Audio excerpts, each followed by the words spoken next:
Tout à fait les mêmes sabots que d'antan.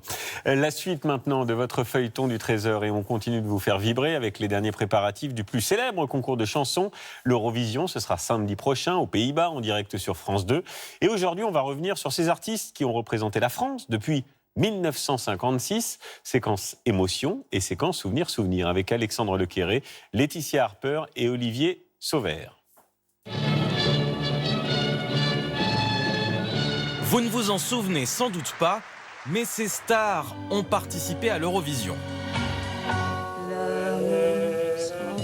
Françoise Hardy, Nana Mouskouri, Patrick Juvet. Je vais me marier, Marie, et vous quitter Sophie, Marianne et Virginie. Et bien sûr, en 1965, France Gall.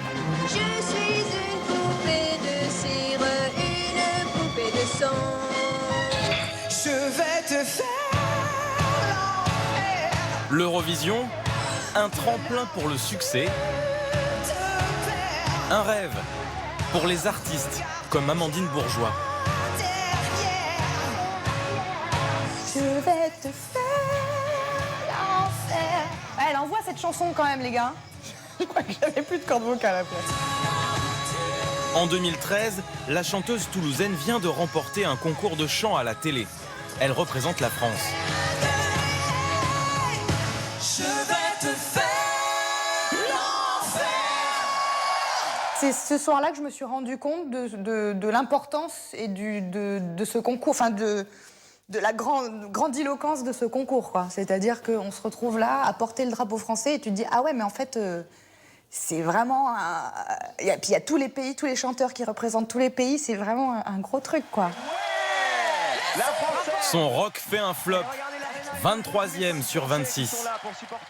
Alors 3e en partant de la fin, ouais. Mais non, mais moi regarde, j'ai fait une bonne prestation, hein. Attends, Tina Turner dans mon corps, quoi. Changement de saison, l'âge de raison. Amandine Bourgeois n'est pas du genre à se laisser abattre. On est à fond.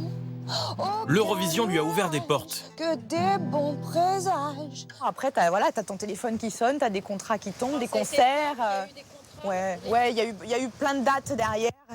Il y a eu, moi, il y a Johnny Hallyday aussi qui m'a contacté, pour aller faire la tournée avec lui. On a fait le Royal Albert Hall à Londres, donc ça, c'était très très cool. J'ai pu faire 2 albums avec ça, quoi. L'histoire est parfois différente. En 2003, la France joue la carte de la découverte avec Louisa Bailèche. Elle compte sur l'Eurovision pour percer. Je crois que je suis arrivée 19e, il me semble. 18.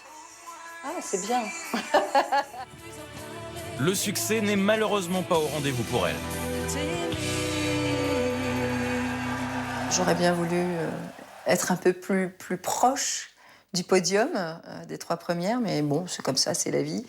Et puis après, on rentre en France, il se passe plus rien. Il se passe plus rien. Donc l'album qui aurait pu se faire ne s'est pas fait. C'est un album qui reste inédit avec des superbes chansons, mais voilà, je croise les doigts, c'est pas fini, quoi. Aujourd'hui, elle donne des cours de chant, loin de la vie de star qu'elle a entrevue à l'Eurovision.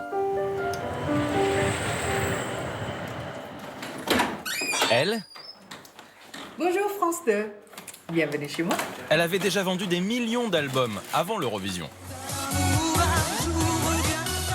En 2012, en Azerbaïdjan, Angoune mise sur le grand spectacle. Ça fait du bien de voir des hommes musclés comme ça qui sautent partout.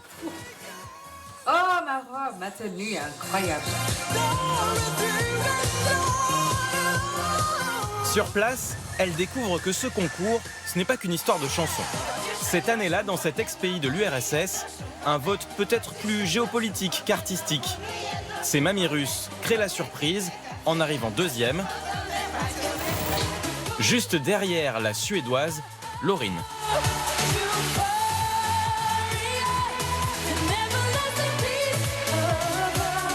En fait, on parle là d'une chanson d'une qualité incroyable qui était la suédoise, Et puis la deuxième chanson, chantée par des grands-mères russes sur scène, elles faisaient la cuisine. Donc on ne parle pas de la même chose qu'en fait. Je me disais que la musique n'a rien à voir là-dedans.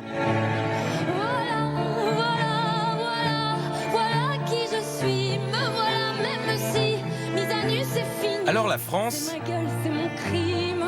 pourrait-elle gagner l'Eurovision cette année avec Barbara Pravi? Il y a quelque chose de très touchant, de très élégant, d'assez authentique et très française. C'était peut-être ça qu'on a besoin en fait. C'est peut-être une chanson comme ça, cette fille-là, cette voix-là, ce visuel-là. C'est peut-être ça qu'on a besoin pour représenter la France. Regardez-moi,